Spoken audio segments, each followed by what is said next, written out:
Welcome everyone to Finding Creativity and Structure, Lessons on Technology from Haiku. If you're looking for an AI talk, you're in the wrong room. They're all at the other tracks, so they're all over the place, but I'm not here today.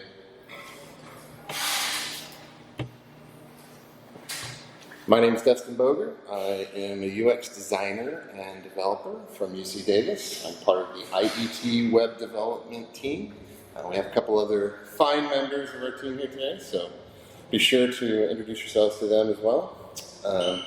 Began working with Drupal long time ago, Drupal 6, as in, focusing on open source content management systems for almost 15 years now, and mirroring the kind of the Drupal experience. I came for the code and stayed for the community.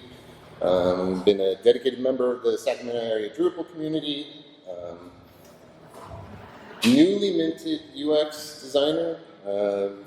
Generally was more of a front-end person, but found an opportunity and it fits. I love Venn diagrams, so hey, maybe that does mean I'm a UX designer.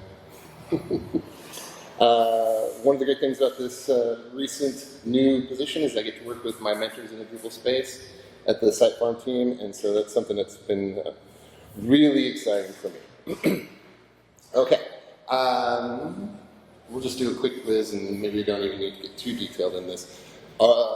Is everyone familiar with what a haiku is? Have you all heard the haiku? Okay. So, just for the recording, it's traditional Japanese poetry, usually 17 sound elements divided into 5/7/5 structure. It's really interesting how that structure actually can provide the framework for really creative things. And it's also really interesting how old the art form really is. Emerging during the Edo period, from 1603 to 1868, it was a piece of a traditional art that then kind of got expanded into its more structured format. The real value that people found in it is within the restriction, they were able to capture fleeting moments of nature and human experience, often integrating things like seasonal awareness called kigo. The simplicity of the haiku, it allowed for a more hidden depth to the details without being too much in your face. It was following more of the Japanese kind of aesthetic principle called wabi-sabi, the beauty of impermanence and imperfection that was very much part of the Zen-inspired culture from that time period. The roots, as I mentioned, was an opening stanza of a larger type of poem that generally got decoupled, and that'll actually play a role later, so remember that. It was called the hoku, was the original piece of it, which then eventually evolved into the modern term haiku, later in the 19th century. The most important and influential figure within the haiku kind of ecosystem was Matsuo Bashō. He was born in 1644, had a short but brief life, dying in 1694. His travels, writings elevated the form into a national treasure, really, basically, with his up. All right, let's see if we can get this going again. All right, so just talk about the origins, pioneer, Matsuo Bashō. Structure, again, 17 sound elements, 5/7/5 rhythm. And then one of the elements that is kind of signature to the haiku is the kigo, which is the kind of the seasonal awareness of the poem. There's what's called the kereji, which is a pause or cutting words. So often after the first 5 syllables, then there's some sort of cut that moves you to the next part of the poem. And then the purpose. It was really designed to kind of embody the Zen ideals of the time. Bashō was actually a monk, and so that was part of the meditative process, both imagery and the creation of the poetry.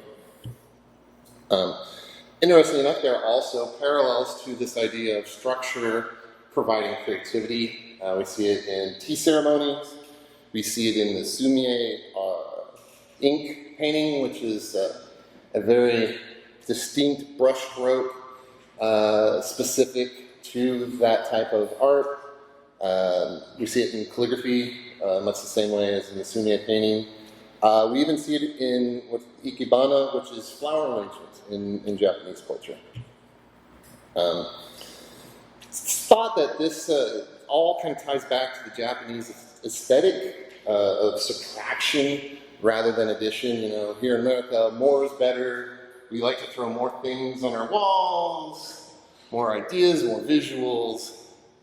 That's less of the kind of the approach that the Japanese, especially in the Edo period, took.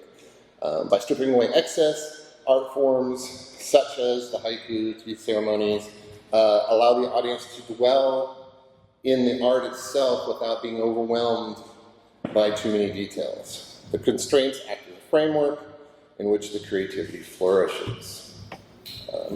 One of the most famous, again, this is Matsuo Bashō. An old pond, a frog leaps in, the sound of water. Another one of his more famous ones, a cicada's cry drills into the rocks. It is stillness. And if you know anything about the cicada cry, like when you hear cicadas, it definitely echoes that drill sound, that high-pitched whine. And so he really evokes the feeling that the cicadas provide when they're in the night crying. Other famous people, famous authors, Yosabusen, the afternoon shower catches the grass or leaf, the village sparrow. Kobayashi Isa, and this is one of my favorites. O snail, climb Mount Fuji, but slowly, slowly.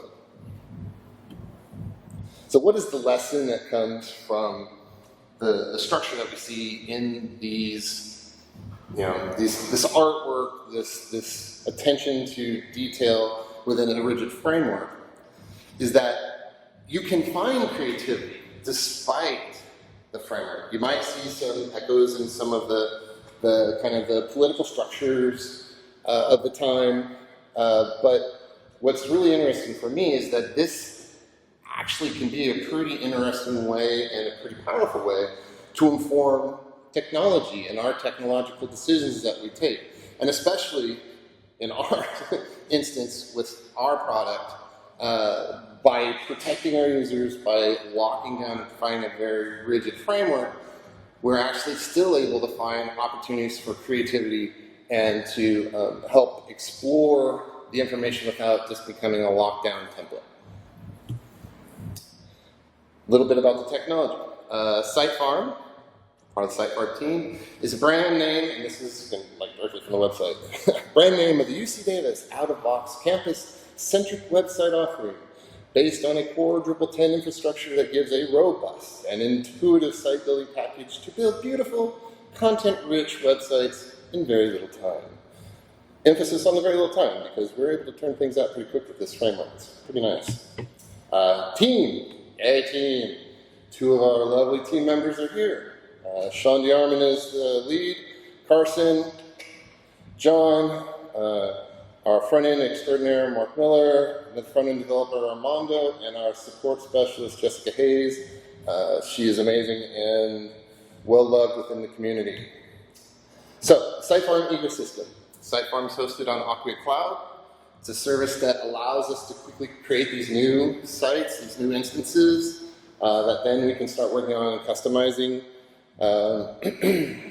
It helps because it allows them to spin them up quickly. We can literally give our users access to the environment, and they can spin sites up just through a click of a button. They don't have to do much work. It's just like, boom, and it starts up. It's pretty cool. Features. We provide our users with free sites for campus. If they are actually part of campus, it's free. They don't have to pay for it. And that is a big selling point when you consider a lot of these newer ecosystems, newer content management systems have really big price points. So that's a really nice feature for our campus. It's a pre-created default with page types to pick from specifically basic pages, events, articles, person types, and photo galleries. We have easy-to-use content interfaces. I don't know if you met him earlier, but Anthony Horn, who's walking around here, did a lot of the design with the team. He was really, really helpful within the kind of the attention to the UX detail. So we have got a lot of really good interfaces. Client controlled user accounts, like I was just describing. You can create, modify, or delete. And then we also have pretty strong authentication with Cast and Duo. So really gives a secure opportunity for people within campus to share their content. But with great power comes great responsibility, to borrow a really famous phrase. In a large ecosystem of sites like this, we have to kind of lock things down. We can't give complete freedom. It just is too much. Can't. The reasons we put those restrictions on, we'll kind of go through them here. Some of the more specific instances of what we do. All domains are restricted to the UC Davis IET environment. If you have custom, vanity URLs that are often, faculty or departments have some sort of marketing need they'll want that doesn't really work well within our system. So we only allow, within the .ucdavis.edu framework. Modules. Modules are kind of the lifeblood of Drupal. Community, custom, that's why it's so developer friendly, is you can build it yourself, and if you don't know how to build it yourself, you can usually find someone in the ecosystem who has your need, done the work, built it, and recontributed. So it's awesome. But because of the needs of our community and the ecosystem, unless the community modules have been our request and we vetted them for our system, can't really put them in. And then we certainly can't allow custom module development within our ecosystem, obviously outside of ourselves. Why? Well, it restricts the availability of some functionality, but it also ensures that all sites are stable, the infrastructure is reproducible, our team is able to provide support, because if we allow people to do custom stuff and they come back and say, hey, this is broken. Yeah, sorry, we don't know what you did. You could have changed one simple thing that has a cascading effect and brought on your whole site. And we've actually had examples of that before. Also, we only have our theme because of the branding requirements for the university. We have the SiteFarm theme. We do allow sub-theming within the ecosystem, and there's a lot of opportunities there. But custom themes, people building, bringing in community themes, they have to stay within the theme restrictions. That protects the user base, keeps the standardization of the look and feel for the university brand, helps keep it maintainable, and ensures the longevity, because that's important for an ecosystem like ours, is we want it to last a long time. A lot of work has gone into it, and it needs to be around for people to feel comfortable and supported within that ecosystem. Other restrictions. Administrative roles. We have kind of a tight, gradually getting more and more access, but a lot of them are restrictive because we need to keep people from accessing things that they really shouldn't. So when we need to enable a lot of modules or anything, it has to be done by one of our administrators. People within the site builder and administrator can implement modules, not obviously bring new ones in, but within the extension of our own vetted modules. Other levels like editor, contributor, just available to content. Restrictions also restrict text formats, again, to protect the experience, to keep people from injecting code or content that is potentially dangerous into the sites. That leaves the editing experience as a more streamlined, kind of simplified process for non-technical users. If everything was processed in HTML, then a lot of the people who actually use our sites wouldn't be able to edit the content because they don't know HTML. Image size limits, we restrict it down to screen resolution, 72 dpi, maximum file size of 3 megabytes, and maximum pixel size of 2000 by 2000. Why do we do that? File size is often one of the biggest issues within web development because large files drastically impact the accessibility to the site. If you have mobile devices and they're trying to load these huge files, it sits and spins, and that's a terrible user experience. Okay, now how do we support creativity? We've seen all the restrictions. How do we allow people to be creative within our system? With all those restrictions, it might seem to be a little stagnant, right? We wouldn't have the opportunity. But we found some ways to really produce an opportunity for people to expand with modern displays and with modern content infrastructure. So let's look at those. Many clients need custom functionality. Usually, if that involves custom modules, we can't do that within the system. However, using decoupled blocks and the Vue.js plugin for decoupled blocks, we're able to give them the opportunity by sub-theming that data into the site so that it isn't actually injecting the vulnerabilities of custom modules. So this is taken straight off of D.O, decoupled block modules. We are fortunate enough to have one of the maintainers on our team, Mark Miller.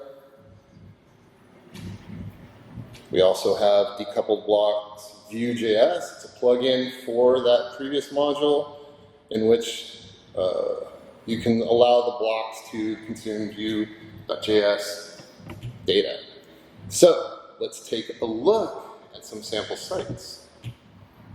So one of the first ones that I was involved with is proof of concept air pollution. In honor of the theme, I took time to create a haiku for this project. Mercury rises, meteorologists watch, child coughs walking home. So the air pollution site was designed as proof of concept to show the feasibility of being able to consume data in live data, and not to the second data, but live submitted data into the system, and then be able to turn that into a display of the individual elements of that data that's been provided by the researcher. If we take a second, let's see, hopefully this won't hurt the site. There we go, here we go. Okay, so what you can see here is consumed data. Can you see it up there? It's not showing that. Well, that's a bummer. Maybe if I... Can you see? Is that? Okay, almost there. Now can you see it? All right, excellent. So what you see here is data pulled into the site, consumed by Apache eCharts as part of our decoupled blocks, and then displayed in the front end here. And you can see that there's some really nice integration. And this is all coming from the eCharts. This is all from the framework that we're being able to pull in. So we don't have to do, other than finding the right ways to plug it into the site, we don't have to do the functionality for this interface here because it's already built in. We can click on a specific element here, only show it. It's probably better to do that. We can clear all of them out, leaving just the green there. We can show multiples. It's a pretty cool interface. And it's all based on data consumed by the site and then displayed. So this is a perfect example of visual creativity within the structured framework of our site, being able to display real data in really interesting ways. All right, let's take a step back.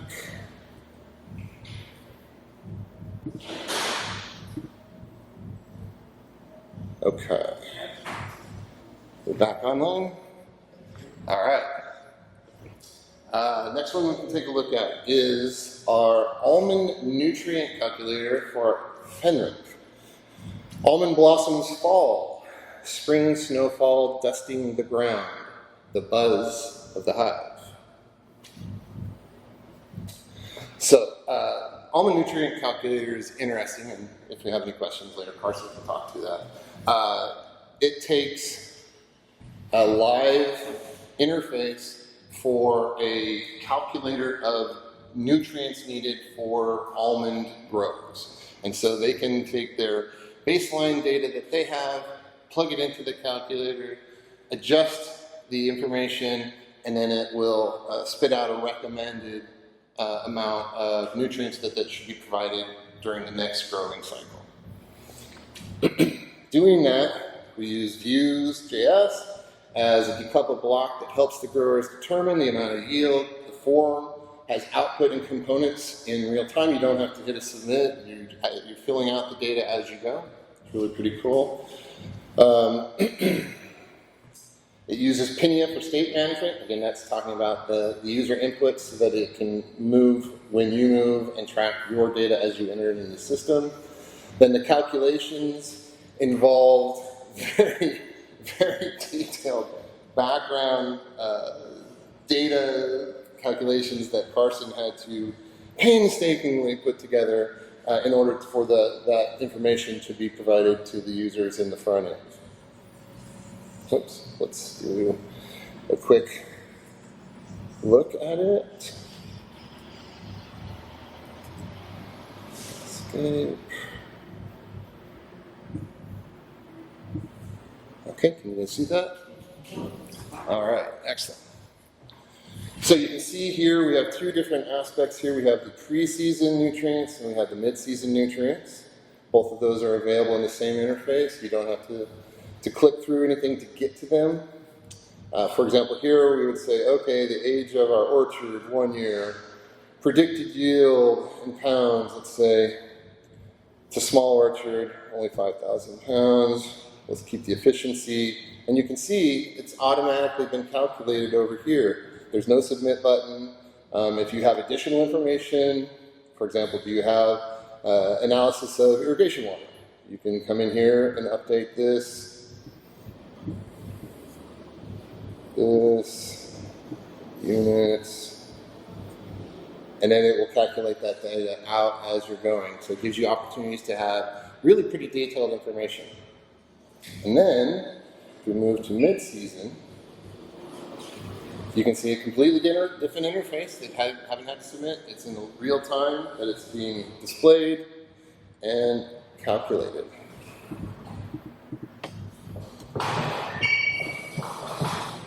Let's say our mid-season adjustment is lower because we had some bad weather. And we can see the updated content here. Pretty cool. This would have required a lot of custom module and work to be able to do something if we weren't able to use the decoupled blocks for this. Okay, let's shift down.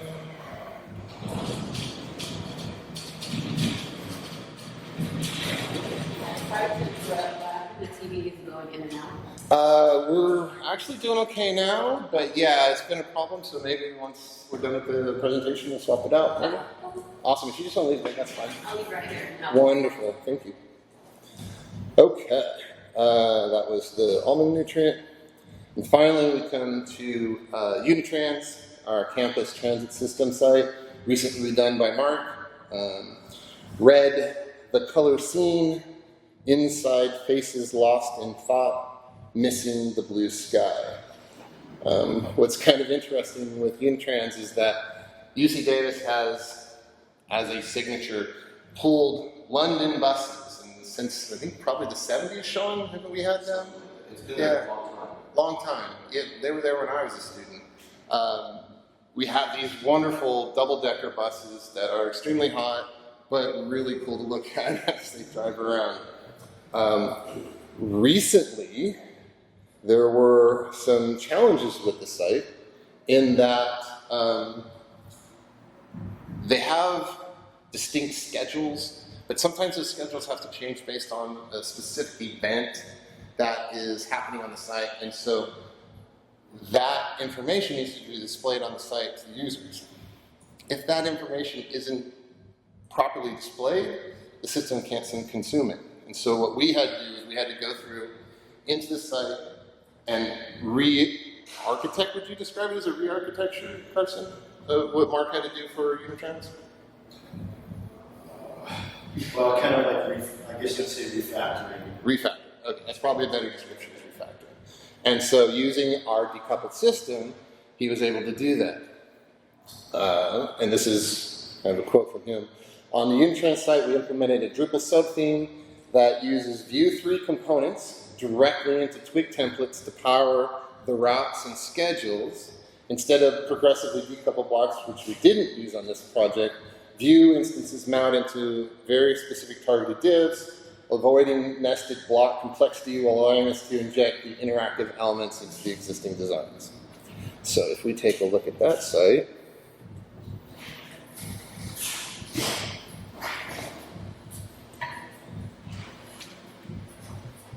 let's see, we can find routes.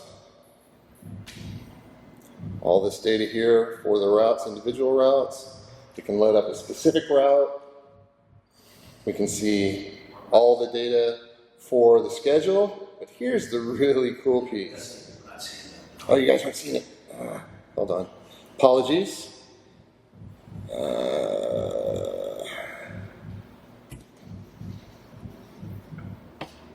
right, are we there? Okay. Just because I make it look right doesn't mean that it's meant for you. Sorry about that. It worked on my logo, right? So we've got the line schedules. We've got the ability to shift through them, through terms, days, views. Then we have the piece de resistance, is the live route map, which literally shows you, and you can see right here, where the K line is right now on the Davis transit. Pretty cool. Oh, there we go. It's moving. Stop to stop. Pretty interesting. All right, let's switch here. Go back.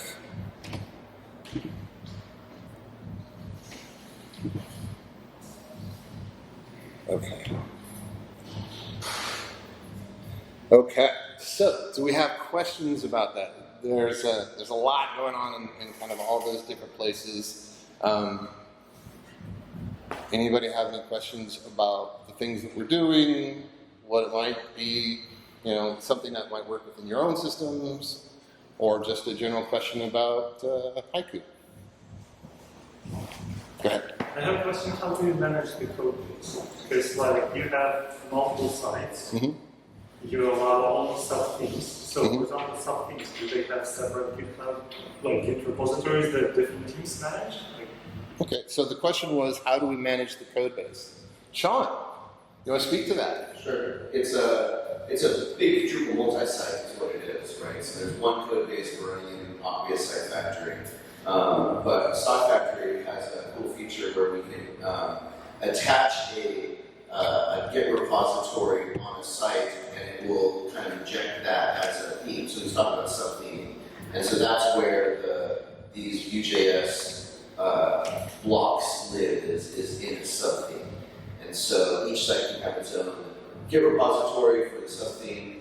And so that's where the individual, for sites that have this sort of complexity, that's where that code is stored. As far as the entire platform is, one big code base, and we push that with the automated deployment process. And how do you manage deployments? Like if somebody said we have a new feature, we build the changes to the Vue.js code, Right, that's done through their subtheme. So through the site factory interface, you can attach the Git repo, and there's a button like refresh. So you say what Git repo, what branch you want, and then it will pull that in from whatever Git repo that you attach as the subtheme. So it's just like a single theme repo. That's all it is. But you can push the button and say refresh, and it'll pull in the most recent of that branch for the VJs. So whenever they're ready, they approach you, and then you. They can do it themselves. They have access. Yeah, they have access to their own sites inside Factory. So SiteFactory has an interface that they can go into and do that. Do that themselves. Oh. So they, like departments, for example, site owners, they can do the deployment themselves Yeah. inside factories. Right. You're just the theme, right? Just the theme, not the rest of the code base. But we manage the rest of the code base, but their own theme for their own site, yeah, they do that themselves. Or we do, or for like the example of the 3 that they gave there, we built that for them, so we did, but they have the ability to do it themselves if they wish. Carson, are there any examples of departments? And I saw one recently that was, I think, scheduling for classes that was kind of separate within the class versus what we have in like the normal account. I'm trying to think. I saw one recently. It was consuming a Google Doc and displaying it in iframe in that space. Is that similar? I don't think they would do that through the theme. I think that, iframes you can drop in using Just into the content. Yeah, just a full HTML text format. Oh, cool. All right. Any other questions? All right. Excellent. Thanks, everyone. Yep.